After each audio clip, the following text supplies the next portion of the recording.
अस्सलाम वालेकुम सर। अस्सलाम वालेकुम सर।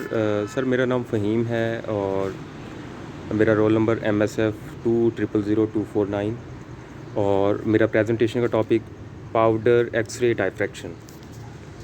तो पाउडर एक्सरे डायफ्रैक्शन में सबसे पहले हम की कॉन्सेप्ट्स को देख लेते हैं कि क्या क्या चीज़ें इसमें हमें डिस्कस करनी है। तो सबसे पहले हम देखेंगे what is synchrotron radiation. Number 2 पे प्रॉपर्टीज़ ऑफ सिंक्रोट्रॉन रेडिएशंस, फिर व्हाट इज़ सिंक्रोट्रॉन लाइट, उसके बाद what are x-rays, what are hard x-rays, what are x-rays used for. उसके बाद इसमें जो एक्सपेरिमेंटल टेक्निक्स यूज़ होती हैं उनका ज़िक्र करेंगे। इसके अलावा x ray diffraction at synchrotron sources like storage ring के components, synchrotron light sources evolution by generation. इसके अलावा booster synchrotron, linac, beam lines, magnets in the storage ring. तो ये सारी चीज़ें हमने डिस्कस करनी है। सबसे पहले हम देख लेते हैं व्हाट इज़ सिंक्रोट्रॉन रेडिएशन। तो सिंक्रोट्रॉन रेडिएशन क्या होती है? ये एक ऐसी इलेक्ट्रोमैग्नेटिक रेडिएशन है emitted when charge particles are accelerated radially using magnetic field, कि जब आप चार्ज पार्टिकल्स को एक्सेलरेट करते हो रेडियली, किस तरह? by applying magnetic field. Specially designed magnets or arrangements of magnets produce radiations with specific desired properties. तो यहाँ पे उन्होंने पिक्चर्स में भी दिखाया हुआ है कि किस तरह से बेंडिंग मैग्नेट को यूज़ किया जा रहा है और किस तरह से सिंक्रोट्रॉन रेडिएशन प्रोड्यूस की जा रही है बाय यूजिंग मैग्नेटिक फील्ड। उसके बाद प्रॉपर्टीज़ ऑफ सिंक्रोट्रॉन रेडिएशन की अगर हम बात करें तो number 1, the electron bunches emit radiation. ठीक है, इलेक्ट्रॉन बंचेस जो हैं उन्होंने रेडिएशन एमिट करनी है और and this radiation is contain within a fan like region and the fan like distribution of the radiations is quite different from that of the radio transmitter. कि radio transmitter की तरह नहीं होगा, ये थोड़ा सा उससे डिफरेंट होगा। और रीज़न क्या है? रीज़न ये है कि with the synchrotron radiation the electrons are travelling very close to the speed of light. ठीक है, कि इसमें जो है वो स्पीड ऑफ लाइट के बहुत क्लोज मूव कर रहे होते हैं इलेक्ट्रॉन्स। तो electron bunches are circulating horizontally.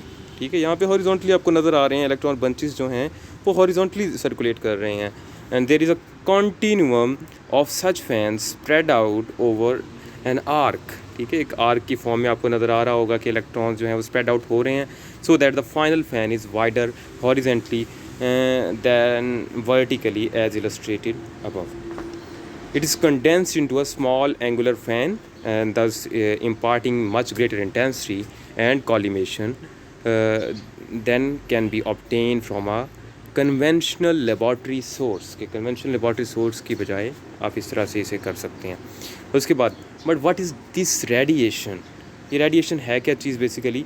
So this radiation, such radiation is referred to as white.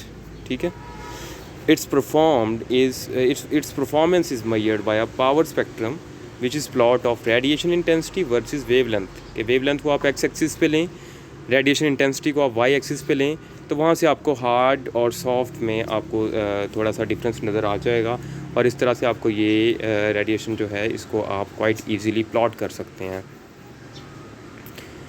और this the intensity appears to be measured in strange units. ठीक है, all forms of the electromagnetic radiations show both. अब इसमें क्या होता है, दोनों properties show करती हैं इलेक्ट्रोमैग्नेटिक रेडिएशन की। आपने पढ़ा है पीछे भी क्वांटम केमिस्ट्री में कि इलेक्ट्रोमैग्नेटिक रेडिएशंस जो हैं वो वेव लाइक प्रॉपर्टीज़ भी होती हैं उनकी और पार्टिकल लाइक प्रॉपर्टीज़ भी होती हैं। But sometimes we may prefer to describe radiation as a stream of particles rather than as a propagative wave. ठीक है, वैसे तो डुअल नेचर है लेकिन कुछ केसेस में आप इसको स्ट्रीम ऑफ पार्टिकल्स की फॉर्म में ही आप इसको अज्यूम करते हैं।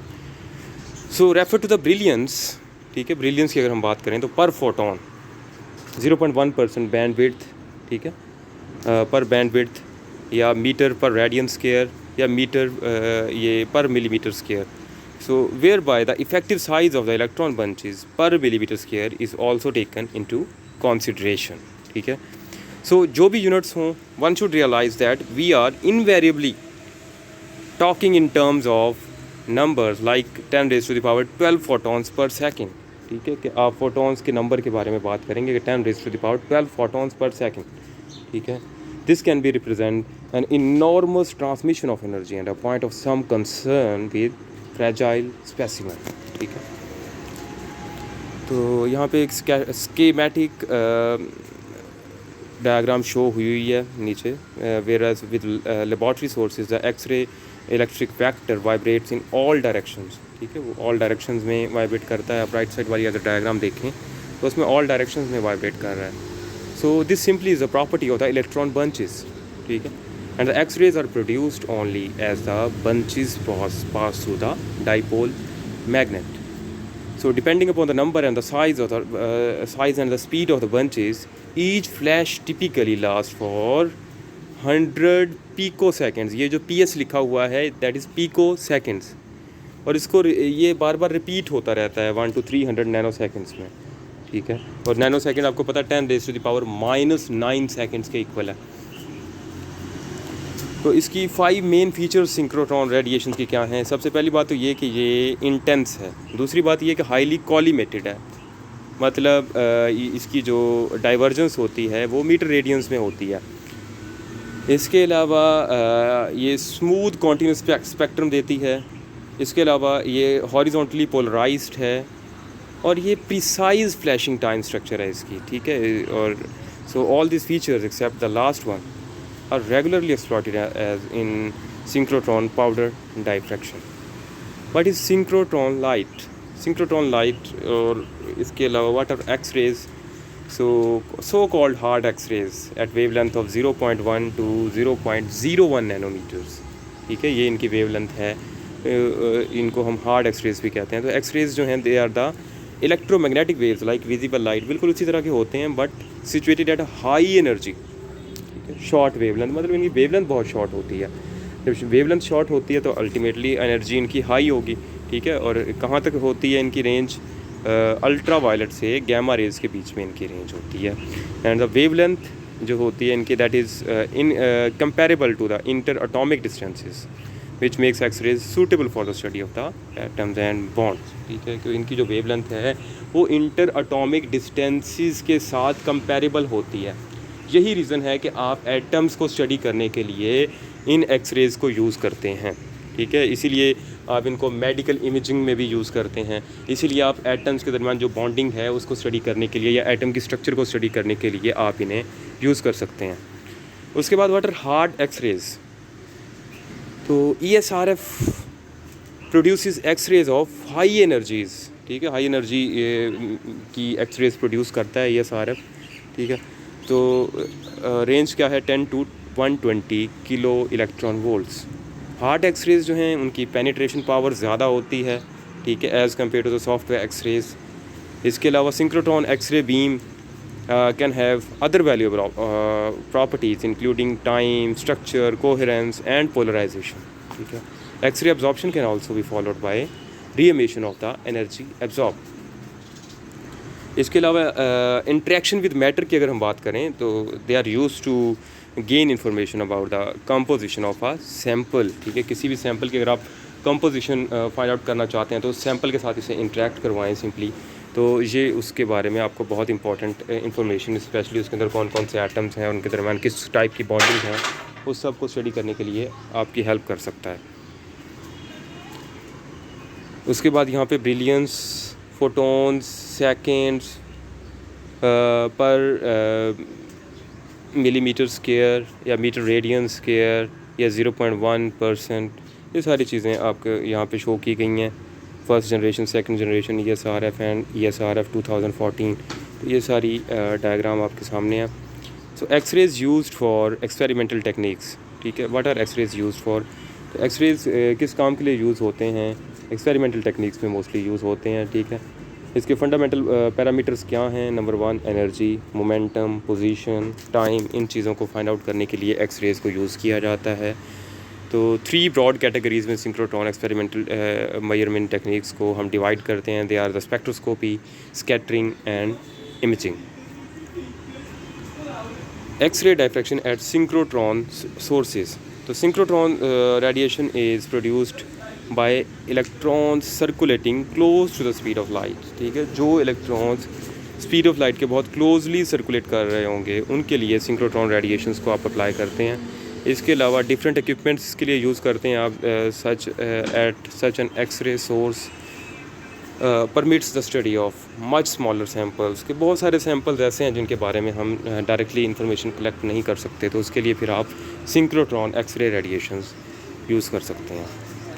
तो entire world of synchrotron science depend on the one physical phenomena. वो क्या है? When a moving electron changes its direction it emits energy, ठीक है। And when an electron is moving fast enough the emitted energy is at x-ray wavelength. मतलब x-ray wavelength पे कब होगा? जब वो फास्ट मूव कर रहा है। Storage rings, a tube 844 metres in circumference, ठीक है। और ये एक स्टोरेज रिंग है जो कि 844 मीटर सर्कमफेरेंस की है, और इस ट्यूब को मेंटेन किया जाता है at a very low pressure, ठीक है। और स्टोरेज रिंग बिल्कुल इसी तरह से होती है जैसे एक सिंक्रोट्रॉन होता है, एक्सेप्ट इसमें फ़र्क क्या है? It is designed just to keep the particles circulating at a constant energy for as long as possible. Storage tube का काम ये है कि उसने पार्टिकल्स को मूव करवाते रहना है जब तक हमें रिक्वायर्ड है तब तक। तो ये आगे स्टोरेज रिंग के कंपोनेंट्स दिए गए हैं, जिसमें डाईपोल है, क्वाड्रोपोल है, सेक्सट्यूपोल है और आरएफ कैविटी है। इन कंपोनेंट्स को आपने देख लेना है। सो आई थिंक उसके बाद synchrotron light sources evolution by generation. तो फर्स्ट जनरेशन की अगर हम बात करें तो उसमें पैरासिटिक सिंक्रोट्रॉन रेडिएशन था, source from dipole of HEP collider rank storage ring. Second generation में फिर क्या हुआ जी कि dedicated storage ring for synchrotron radiation आ गए, जिनमें डाईपोल रेडिएशन और सम अनड्यूलेटर्स यूज़ हुए। थर्ड जनरेशन में आके डेडिकेटेड स्टोरेज रिंग्स को ऑप्टिमाइज़ किया गया फॉर अनड्यूलेटेड रेडिएशन, और उनकी ब्राइटनेस बहुत ज़्यादा हाई हो गई। और फोर्थ जनरेशन जो है उसमें लाइनैक आ गया, जो कि ड्रिवन फ्री इलेक्ट्रॉन लेज़र है, ठीक है। उसके बाद बूस्टर सिंक्रोट्रॉन है, लाइनैक है, बीम लाइन्स हैं, ठीक है। तो इसके अलावा magnets in the storage ring. तो स्टोरेज रिंग में टोटल 32 स्ट्रेट और 32 कर्व्ड सेक्शंस होते हैं अल्टरनेटिंग ऑर्डर में। तो हर कर्व्ड सेक्शन में 2 लार्ज बेंडिंग मैग्नेट्स होते हैं जो कि force the path of the electron, जो कि इलेक्ट्रॉन के पाथ को चेंज करते हैं, और इस तरह से इलेक्ट्रॉन फिर वो उस 844 मीटर के सर्कुलर रिंग में प्रॉपरली मूव करता रहता है और वो रुकता नहीं है। तो यहाँ पे आपके सामने है कि स्टोरेज रिंग किस तरह से होता है। ये उसका एक सेक्शन दिखाया गया है। सेक्शन के ऊपर फोकसिंग मैग्नेट्स हैं, बेंडिंग मैग्नेट्स हैं, इसके अलावा इंसर्शन डिवाइसेस हैं, अनड्यूलेटर्स जिनको आप कहते हैं। तो ये सारी चीज़ें यहाँ पे दिखाई गई हैं जो कि स्टोरेज रिंग में काम करती हैं। That's all. Thank you sir.